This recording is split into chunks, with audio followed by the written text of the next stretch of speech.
DreAllDay.com. Dre Baldwin, DreAllDay.com. So I may use these videos to talk about a current event if something happens to catch my eye. I'm not always going to talk about current events because that kind of signs you up for a lifetime job. You always got to talk about whatever's happening in the news. So it's not going to be on every current event, but if something comes up that I think I can talk about or I want to talk about, I will.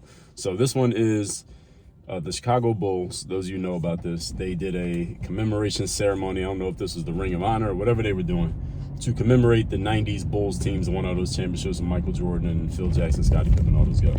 So anyway, Jerry Krause was announced as one of the people being honored for the greatness of the Bulls back in the 90s, which he should be. He was the general manager who helped architect a lot of the team. And when his name got announced, those of you who saw this, the fans started booing. Now, Jerry Krause wasn't even there. So Jerry Krause has been dead since 2017. His wife, his widow, Thelma, she represented him. So when they said his name, they showed her on the screen, on the big screen. And when everybody heard his name, a bunch of the fans started booing. It wasn't every fan, but it was a good amount of fans booing. You could hear the booing. And you could see that Thelma, the widow, she's an old lady. She was visibly upset. And yeah, we'll just say visibly upset by it. It looked like she was on the verge of tears. She probably cried because of the fact that her husband, who's dead now, was being booed by the fans of Chicago when he worked there. So I can understand why she was upset and pissed off. And at the same time, I understand why the fans booed. Now, I was on social media, X, formerly known as Twitter, and responded to some things that people were saying about this. And the general consensus, about 98% of what I've seen of people talking about this, were people just saying those fans are losers and they're classless and they're terrible and they have no empathy and they have no anything. Whatever negative you can say about a person, that's what these people were just saying as a general point about whoever the fans were that were booing Jerry Krause because he's dead and he did all these great things for the Bulls and he helped architect the team and you should show respect to the dead and all the common thing, anything you could think of people would say if you're booing somebody who's dead and you are disagreeing with the fact that that person is being booed. So that's some camera slipped out there. So that's the gist of what people were saying. Now, in a situation like that, I mean, if everybody is pretty much agreeing on the point, then I probably won't even talk about it because I'm not really adding anything to the conversation, saying the same thing everybody else is saying. But I have a different take on this in that, yes, I can understand why Jerry Krause's family, his widow and his kids or whoever, would probably be upset by the fact that Jerry Krause worked in Chicago, he worked for the Bulls, and he did the best job that he could, and he did a good job. But despite all that, he's being booed. Now, we know why he's being booed, because Michael Jordan did not like Jerry Krause. He was bashing Jerry Krause. Even when he was playing for the Bulls, he was bashing Jerry Krause. And then after he retired, he still bashed Jerry Krause because he felt like the Bulls tore down that team when they could have kept going because they were still on top when they tore the team down. And Michael Jordan will always have that point because they never got beat. They went up to 98, they were winning, and they tore the team apart when they didn't even need to do that. And then when Jordan got inducted into the Hall of Fame, which was in 2009, he said, Jerry Krause is here. I don't know who invited him. I didn't, which was funny to me. But again, Jerry Krause was alive at that time at least, so it was funny. But now people are like, oh, well, you got to have empathy and you got to have some feelings for people. And it's so bad that the wife got she gets upset because she's seeing her husband being booed in front of all these fans where he worked. And I 100% get that angle. I also get the angle of a sports fan who doesn't like what Jerry Krause did, and they're booing the idea of Jerry Krause. And I'm completely okay with that. Why? Because it's fair game. This is the fair game of sports. And sports, in life, period, if you step on the stage, you put yourself on a stage and you are calling for people to notice you and what you're doing, then naturally some people are going to disagree with either the general idea of you or whatever it is that you did or whatever it is that you created, and they are going to voice their displeasure. Now, that may not feel so great when it's happening, but that is part of the game of life. Same way that if you get in a boxing ring, at some point you're going to get punched in the face.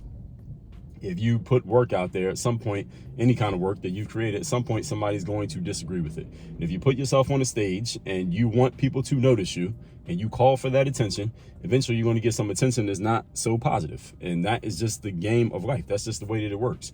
Now, some of you may say, yeah, all of that is cool, Dre, but Jerry Krause is dead. I understand that, but most of the fans are probably not in the moment thinking about, I doubt any fan bought a ticket to the game just so they can boo Jerry Krause. So they went to the game because it was the Bulls against the Warriors. Maybe they wanted to see Steph Curry, or maybe they're just a Bulls fan. When Jerry Krause's name came up, what's the first thing people think about when they think about Jerry Krause?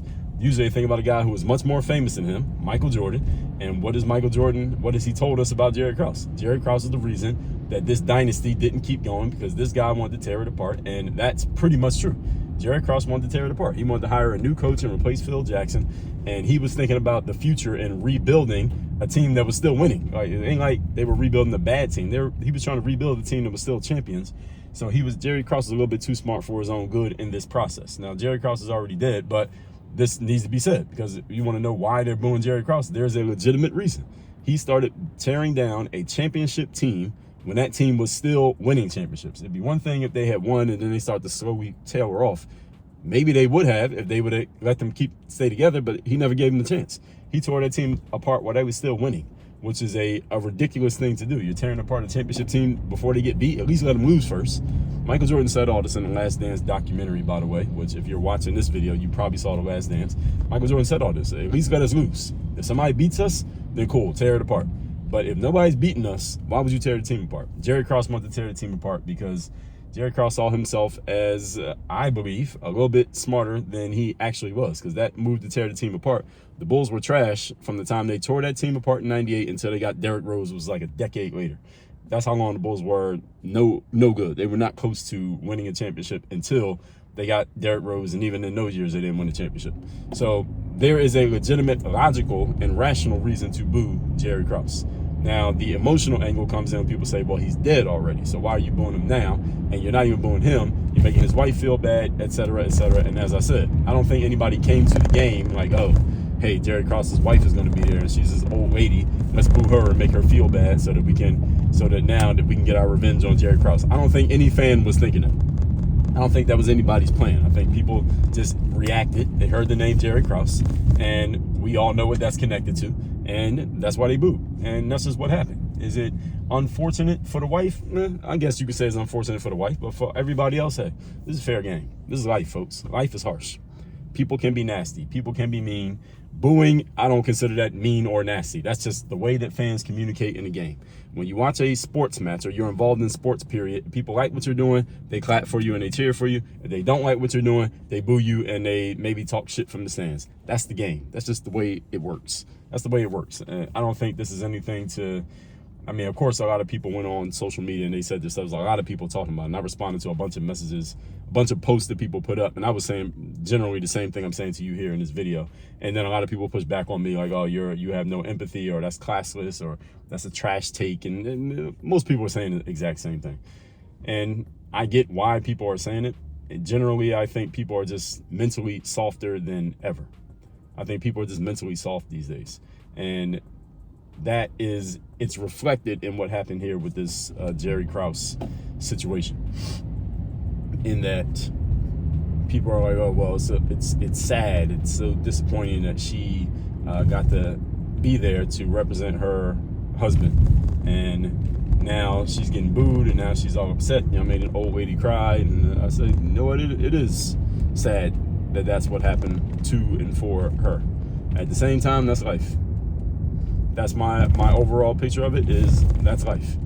And that sometimes you're going to get a harsh response from the public, whether you're catching a stray bullet, kind of like she was, or whether it's directed directly at you personally, whatever that could possibly be. That's just the way that it works. And people, as I said, these days are so soft and mentally weak that even when it's happening for or to somebody else, they get into these, like this right here, like people feeling so much incredulity over, oh, how could they possibly boo Jerry Krause's memory, and he did all these good things for the Bulls and all of that stuff. Hey, I get it. I 100% get it. But hey, at the same time, this is the way it goes. And if you're gonna be on stage, somebody might throw a tomato. That's an old reference, but metaphorically, it just means somebody might not like what you're doing, and they got a right to express it. You stepped on the stage, or you asked for the attention, or you got it. Asking for attention doesn't say asking for positive attention. You just ask for attention, period. And it could be in whatever form someone wants to give it to you. And that's the game of life, period. If you don't have the mental toughness to deal with that, or you don't have the mental toughness to even watch somebody else deal with it, then God forbid it happen to you. So you might as well stay on the sidelines and hidden in the crowd where you belong, so that you'll never get any attention that might make you feel bad, because shit, this will happen, guaranteed. And the more known you are, the more success you create, or the more attention your activity draws to you, the higher the likelihood that this is going to occur. And when you're successful, or you're known, period, for anything, whatever it is, eventually some of the people who notice you are going to have a negative opinion about you, just because they do. Not for any specific reason, just because they do. Some people are just negative, and that's just the way that it goes. So you better be ready to deal with this, because it can and it will happen. If it hasn't happened to you yet, simply because you haven't accomplished enough yet. You haven't done enough yet to get people to notice you. So keep playing. Eventually, this will come around to you as well. So I guess you could use Jerry Krause's widow as a proxy to prepare yourself for what's going to happen to you when your name is out there and you're known for accomplishments and achievements, or anything that draws the eyeballs of people. Because some of them are going to inevitably be negative. Be ready for it. And the best way you can be ready for it is develop more mental toughness. Mental toughness is one of the foundational pieces of what you learn in the bulletproof mindset piece of what we do in what I call Work on Your Game University. That's the only place that I do any coaching, only place I work with anyone directly. If you want to develop that bulletproof mindset, because you're going to need it, no matter where you get it from, you need it. So go to workonyourgameuniversity.com. That's where you can see everything about our program, what we're doing, and you can get involved in the program. Just click on the buttons right there on that page, schedule a time to get on a call with us, and we will take it from there. So you don't have to be on social media crying because some old lady was crying. All right, make sure that's not you. All right, work on your game. Dre, and that link is down below. Again, workonyourgameuniversity.com. Work on your game. DreAllDay.com.